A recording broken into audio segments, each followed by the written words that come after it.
সুপ্রিয় দর্শক, সবাইকে প্রীতি এবং শুভেচ্ছা জানিয়ে শুরু করছি চ্যানেল 24 এর প্রবাসীদের নিয়ে আয়োজন। দর্শক, ইতালির মিলান থেকে সাথে আছি আমি রিয়াজুল ইসলাম কাউসার। দর্শক, আপনারা জানেন যে এই অনুষ্ঠানের মধ্য দিয়ে আমরা প্রবাসীদের সুখ দুঃখ, হাসি কান্না এবং সাফল্য এবং সম্ভাবনা নিয়ে কথা বলি শিক্ষার্থীদের নিয়ে। দর্শক, আমাদের সাথে থাকেন একজন অতিথি। আজও তার ব্যতিক্রম নয় দর্শক, আমাদের সাথে আজও একজন অতিথি রয়েছেন যিনি ইটালিতে সফল একজন ব্যবসায়ী হিসাবে প্রতিষ্ঠিত, যিনি ইটালিতে অনেক যুদ্ধ করে আজ সাফল্যের মুখ দেখেছেন। তেমনি একজন উদ্যোক্তার সাথে আজকে আপনাদের সাথে পরিচয় করিয়ে দেব। তো চলুন কথা না বাড়িয়ে পরিচিত হই আজকের উদ্যোক্তার সাথে। আজকে আমাদের সাথে আছেন ইটালি প্রবাসী সফল ব্যবসায়ী ইমরান খান। আপনাকে স্বাগত জানাচ্ছি আজকে আমাদের এই প্রবাসীদের আয়োজনে। কেমন আছেন? আলহামদুলিল্লাহ ভালো আছি। পাশাপাশি আমিও চ্যানেল 24 এবং দেশ প্রবাসে যারা আমাদের এই অনুষ্ঠানে দেখছে সবাইকে আমি স্বাগত শুভেচ্ছা জানাচ্ছি। জি, আমরাও আপনার শুভেচ্ছা পৌঁছে দিলাম। দর্শক, আর কথা না বাড়িয়ে চলুন আমরা আজকে জানি ইমরান খানের সাফল্যের গল্পটি। তো প্রথমেই যদি বলি যে আপনি তো যখন ইটালিতে এসেছিলেন, তো সেই প্রথম দিকের যে গল্পটা অবশ্যই পিচ্ছিল পথ ছিল, সেই গল্পটা যদি আমরা শুনি।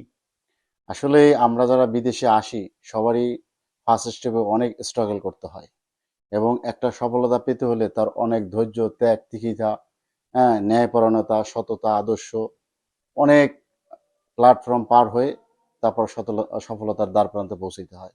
জি, একদিনে আসলে সফলতা কখনোই আসে না। আপনার বেলাতেও এরকম আমার একটু বেলাতে একটু ঠিক করে? ব্যতিক্রম নয়। আমার অনেক স্ট্রাগল করতে হয়েছে।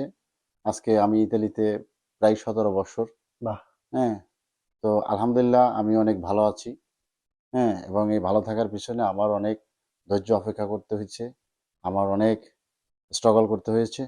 তো আমরা যদি একটু জানি যে ব্যবসায় সফল হওয়ার জন্য কি কি বিষয়ের বেশি গুরুত্ব বলে আপনি মনে করেন? আসলে আমরা যে দেশে থাকি প্রথমত হচ্ছে সেই দেশে থাকতে সেই দেশের ভাষাটাকে আমার জানতে হবে। রাইট। সে দেশের নিয়ম-কানুন জানতে হবে। রুল মেইনটেইন করে চলতে হবে। হুম, হুম। এরপরে এমনিতেই আপনি বুঝতে পারবেন যে আসলে আমার কোনটা করণীয় উচিত। জি। তবে আমি একজন প্রবাসী হিসেবে বলবো যে সবারই উচিত যে দেশে যে যেখানে থাকুক সবারই উচিত হ্যাঁ কাজ না করে নিজের ব্যবসা করা। আচ্ছা, হুম এই যে ব্যবসা করার ব্যাপারটা বললেন, এই দেশে তো অনেক অপরচুনিটি আছে, চাকুরির অনেক অফার আছে আমরা জানি। তো চাকুরি না করে ব্যবসার দিকে কেন আপনি মনোনিবেশ করলেন? আচ্ছা, আমি যদি চাকরি করি তাহলে আমি ওয়ান ম্যান ওয়ান স্যালারি, আচ্ছা, আমি একজন ব্যক্তি একটাই স্যালারি পাবো। আচ্ছা, আর আমি যদি ব্যবসা করি ওয়ান ম্যান 10 স্যালারিও পেতে পারি। আচ্ছা।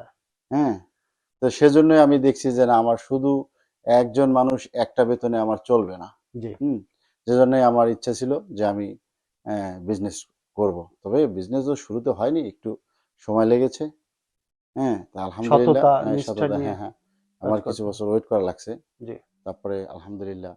আমরা আরেকটা বিষয় বলতে চাই যে বাংলাদেশকে একজন প্রবাসী হিসেবে, একজন প্রবাস থেকে তো আমরা বাংলাদেশে যাই অনেক সময়, অনেকদিন পর পরই আমরা যাই, আসলে 1 বছর 2 বছর, অনেকে 5 বছর পরেও যায়। তো বাংলাদেশকে কিভাবে দেখতে চান একজন প্রবাসী হিসাবে? আমরা এই ক্ষেত্রে আমি বলবো আমরা হচ্ছি প্রবাসীরা, হ্যাঁ, সতী মায়ের সৎ সন্তান। আচ্ছা। আমরা আসলে প্রত্যেকটা গভর্নমেন্টই আমাদেরকে ওইভাবে মূল্যায়ন করে নাই। আচ্ছা। তারা যদিও আমাদেরকে মনে করে যে আমরা বাংলাদেশের রেমিটেন্স রেমিটেন্স যোদ্ধা। যোদ্ধা হিসাবে দেশের দেশের সমৃদ্ধ অর্জনে আমাদের যথেষ্ট অবদান আছে, কিন্তু কখনোই কোনো সরকার আমাদের প্রবাসীদের কথা অতটা ভাবে গ্রহণ করে নাই। তারা শুধু আমাদের আশ্বাস প্রশ্বাসই দেয়, কিন্তু আমরা আসলে ওরকম কোনো কিছু পাইনি প্রবাসীরা। আসলে আমরা যা যা চাই সেটা সরকার আমাদেরকে দেয় না। তো সেই ক্ষেত্রে আমরা মনে করব যে আগামী সরকার যারাই ক্ষমতায় আসুক তারা যেন আমাদের প্রবাসীদের কথাগুলো শোনে। যে আসলে আমরা কি চাই? আমরা যেটা জি। চাই, হ্যাঁ, সেটা আমাদের দেওয়া উচিত। কারণ আমাদের অনেক ত্যাগ তিতিক্ষা আছে। আমরা অনেক বছর বিদেশে থাকি, অনেক ত্যাগ তিতিক্ষা। জি।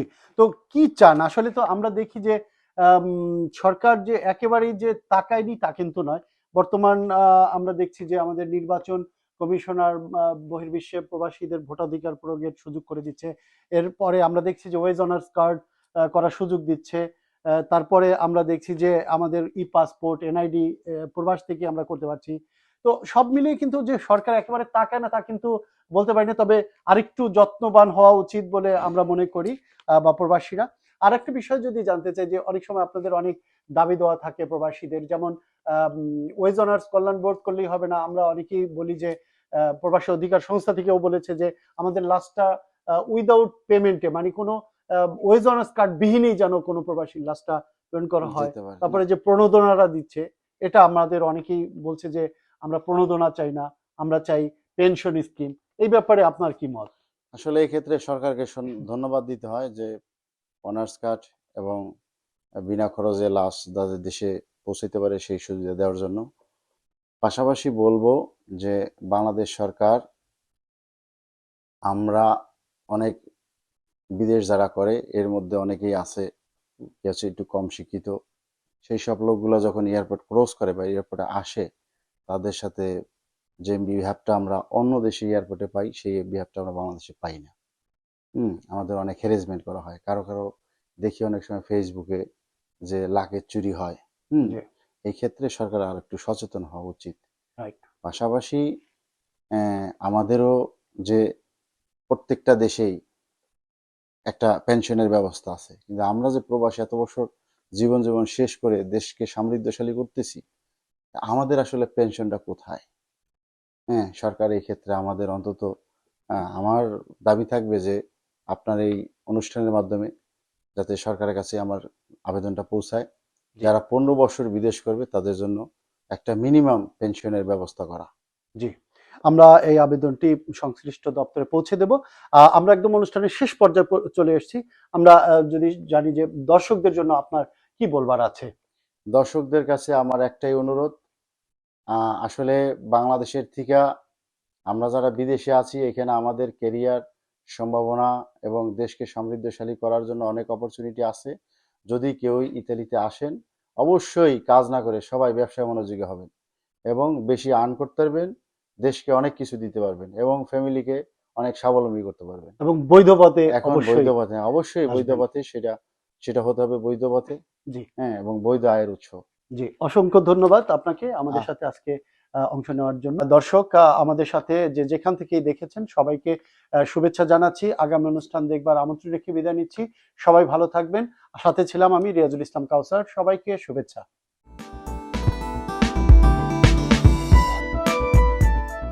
এখানে স্থানীয় এবং আন্তর্জাতিক যে মিডিয়াগুলো আছে সেই হাউসগুলোতে আমরা ইনভাইট করব। আমরা যারা পর্তুগালে আছি, আমরা যারা বাংলাদেশে এখানে বসবাস করি, আমাদের বিনোদনের আসলে অনেক অভাব, যেহেতু আমাদের কালচারাল সিস্টেম এদেশের সাথে যায় না, কিছু জিনিস আমরা ব্যতিক্রম। তাই আমাদের যারা আছি, আমরা বাংলাদেশি বা ভারতীয় উপমহাদেশের যারা আছি, তাদেরকে তাদের বিনোদনের একটা মাধ্যম করে দেওয়ার জন্যই মূলত আমাদের এই উদ্দেশ্য, এই অনুষ্ঠান। এখানে আমাদের মূল উদ্দেশ্য হলো সবাইকে বিনোদন দেওয়া এবং আমাদের কমিউনিটিটাকে ঐক্যবদ্ধ করে রাখা। এই ক্ষেত্রে আমাদের কাজাদো বাংলাদেশ গত বছর আমাদের, যদিও বাংলাদেশ কমিউনিটির নামে হয়েছিল একটা অনুষ্ঠান, মূলত আমরাই করেছি। আর কাজে পরবর্তীতে সুন্দর সুশৃঙ্খল করার জন্য আমরা একটা অর্গানাইজেশনের মাধ্যমে এবছর আমরা আবার এই প্রোগ্রামটি করতেছি। মূলত আমরা কাজাদো বাংলাদেশ শুধুমাত্র এরকম বিনোদনমূলক অনুষ্ঠানের জন্যই নয়, আমাদের আরো অনেক দীর্ঘমেয়াদী পরিকল্পনা আছে। আমরা আমাদের বাংলাদেশের কমিউনিটির সকলের সাথে থাকতে চাই, বিভিন্ন কাজে সহযোগিতা করতে চাই যতটুকু সম্ভব। এ যাবৎকালের সবচেয়ে সুন্দর, তাৎপর্যপূর্ণ এবং আনন্দের কেন্দ্রবিন্দু, পর্তুগাল বাংলাদেশিদের আনন্দের কেন্দ্রবিন্দু হিসেবে পরিচিত হবে এবং মিলন মেলা হিসেবে পরিচিত হবে বলে আমরা আশা করি। এখানে আপনারা যারা বিভিন্ন মিডিয়া, প্রিন্ট মিডিয়া, রেডিও থেকে শুরু করে সোশ্যাল মিডিয়ার প্ল্যাটফর্মের যে সকল ভাইয়েরা এসছেন, যারা প্রবাস জীবনে শুধু কর্মব্যস্ততায় না থেকে তাদের ব্যক্তিগত জীবন থেকে একটু সময় বের করে পর্তুগালের প্রত্যেকটি প্রবাসীর সাথে কানেক্ট করার জন্য সবসময় চেষ্টা করে যাচ্ছেন এবং আপনারা প্রত্যেকটি সংবাদ, প্রত্যেকটি ঘটনাই সোশ্যাল মিডিয়া এবং মিডিয়ার মাধ্যমে সকলের কাছে উপস্থাপন করেন। আমাদের পর্তুগালের সম্মানিত সাংবাদিক ভাইয়েরা, আপনাদের সকলকে কাজাদো বাংলাদেশের পক্ষ থেকে অনেক অনেক ধন্যবাদ এবং কৃতজ্ঞতা। আর একদিন পরেই 16 ডিসেম্বর আমাদের মহান বিজয় দিবস। আসলে আমরা তো দূরপ্রবাসে, এজন্য 16 ডিসেম্বর কোন টাইমে আমাদের করা। অন্তঃস্থল থেকে ধন্যবাদ জানাচ্ছি আপনারা এখানে উপস্থিত হয়েছেন, এর একমাত্র কারণ হচ্ছে দেশপ্রেম। আমরা যদিও হাজার হাজার মাইল দূরে, তারপরেও আমাদের মনটা কিন্তু সবসময় পড়ে থাকে বাংলাদেশে।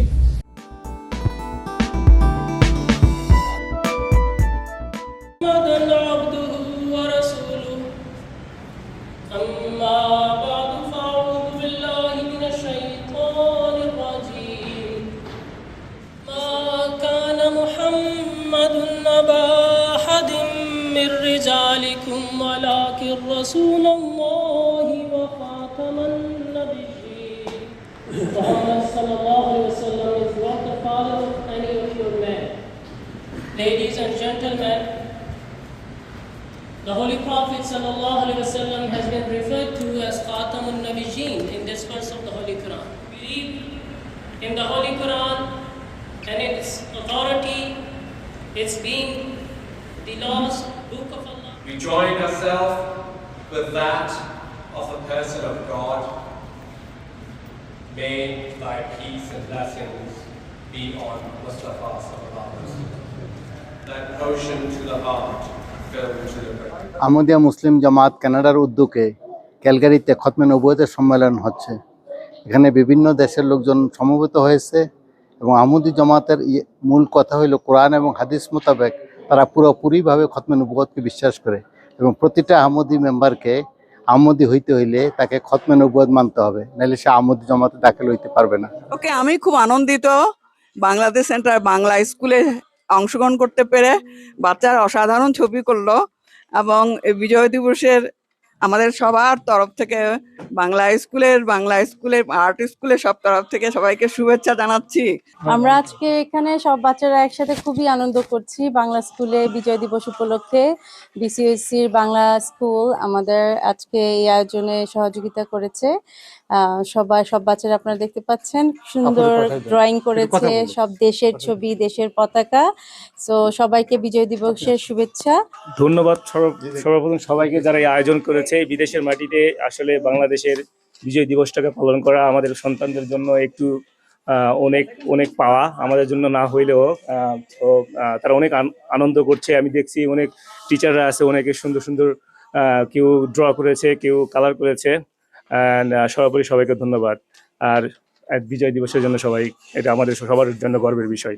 বিজয় দিবসের জন্য সবাইকে দেশে এবং দেশের বাইরে সবাইকে শুভেচ্ছা।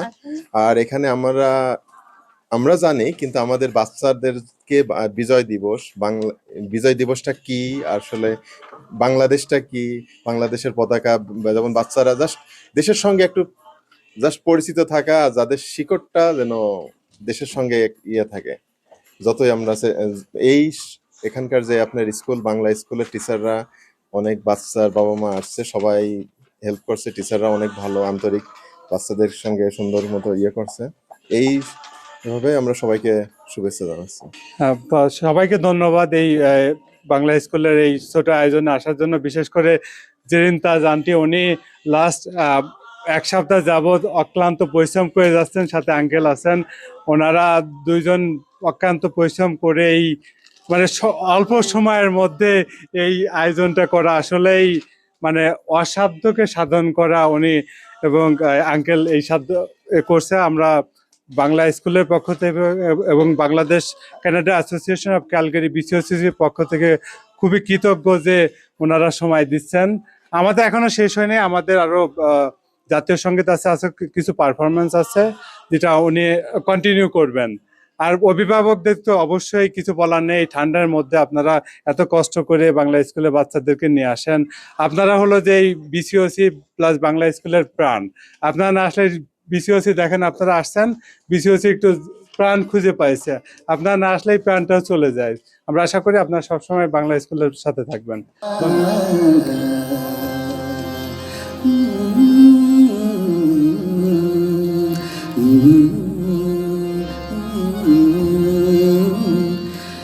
ये दिल, ये पागल दिल मेरा, ये दिल, ये दिल, ये दिल, ये दिल।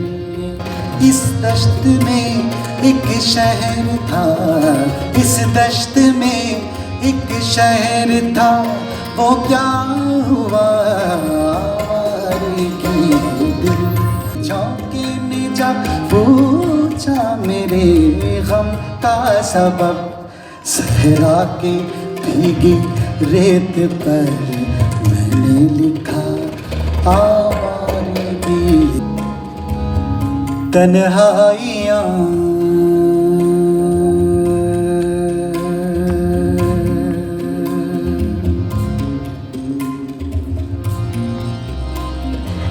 तन्हाइयाँ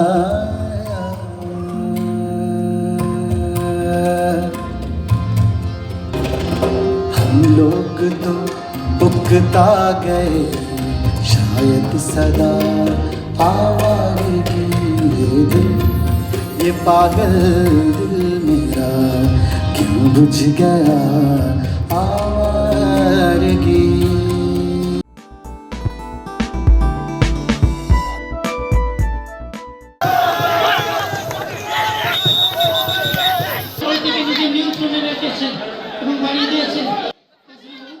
বাংলাদেশ জাতীয় ফুটবল দলে ইংলিশ প্রিমিয়ার লিগের প্রবাসী ফুটবলার হামজা দেওয়ান চৌধুরীর অন্তর্ভুক্তির পর থেকে দেশের ফুটবলে যেন নতুন অধ্যায়ের সূচনায় অভূতপূর্ণ উন্মাদনা সৃষ্টি হয়েছে। মধ্যপ্রাচ্যেও সেই উন্মাদনার আমেজে আমিরাতে সম্পন্ন হয়েছে প্রবাসী Bangladeshi premier league.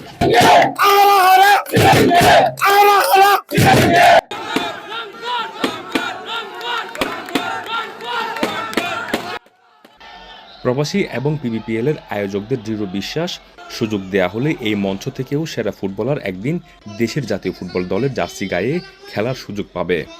Bangladesh football ফেডারেশনের দৃষ্টি আকর্ষণ করে আমরা এটাই অনুরোধ করতে চাই, আপনারা বাংলাদেশের ফুটবল ফেডারেশনের জন্য ফুটবলারের খুঁজে আপনারা মধ্যপ্রাচ্যের দেশগুলোতে আসুন। বাংলাদেশের ফুটবল খেলা তো হারিয়ে গেছে, এখন আমরা বাংলাদেশ বর্তমানে এখন এগিয়ে যাচ্ছে ধারাবাহিকভাবে এবং হামজা আমাদের বাংলাদেশের প্লেয়ার থেকে এবং প্রবাস থেকে আমরা যেন প্লেয়ারগুলো উঠাইতে পারি, খুদে প্লেয়ার থেকে উঠাই আমরা যেন বাংলাদেশের জাতীয় প্লেয়ারের মর্যাদা লাভ করতে পারি এবং জাতীয় টিমে আমরা যেন অংশগ্রহণ করতে পারি। বিদেশ থেকে অনেকেই প্রবাস থেকে বাংলাদেশ টিমে খেলছে, ইনশাল্লাহ আমাদের থেকে অনেকে বাংলাদেশ টিমে খেলবে ইনশাল্লাহ। যখন হামজা চৌধুরীর কথা বলি, শামির সোমের কথা বলি, they started from certain stages. তো আমরা দুবাইতে হতে পারে এরকম স্টেজটা না থাকার কারণে যেতে পারিনি, বাট আমি যেহেতু এখানে বড় হয়েছি, এই দেশে স্কুলে লেখাপড়া করেছি, আমি দেখেছি এখানে আমাদের অনেক বন্ধু বান্ধবরা যারা খুব ভালো খেলছে। প্রবাসে বসবাসরত বাংলাদেশি ফুটবলারদের নিয়ে আয়োজিত এই টুর্নামেন্ট স্থানীয় ক্রীড়াপ্রেমীদের মধ্যে ব্যাপক সাড়া ফেলেছে। তাই প্রতি বছর এমন আয়োজন অব্যাহত রাখার অনুরোধ প্রবাসীদের। যারা দর্শক আছে সবাই এরকম সাপোর্ট দিয়ে আরো সুন্দর সুন্দর টুর্নামেন্টের আয়োজনের মাধ্যমে আরো সামনে এগিয়ে যেতে চাই। দুবাইতে আরো বেশি বেশি খেলা অনুষ্ঠিত হোক। চূড়ান্ত প্রতিদ্বন্দ্বিতার পর রংপুরকে টাইব্রেকারে পরাজিত করে শিরোপা হাতিয়ে নেয় চট্টগ্রাম।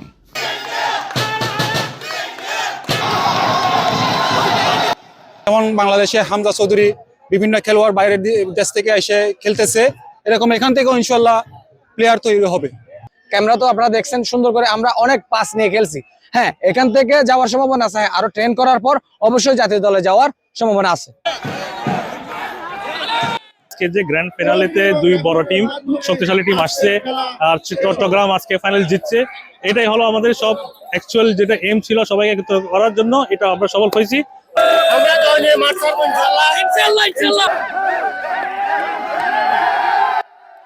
ফুটবল প্রেমীদের অভিমত, হামজার অন্তর্ভুক্তির ফলে প্রবাসী ফুটবলারদের মধ্যে যে নব উদ্দীপনা সৃষ্টি হয়েছে তাকে পুরোপুরি কাজে লাগানো অত্যাবশ্যক।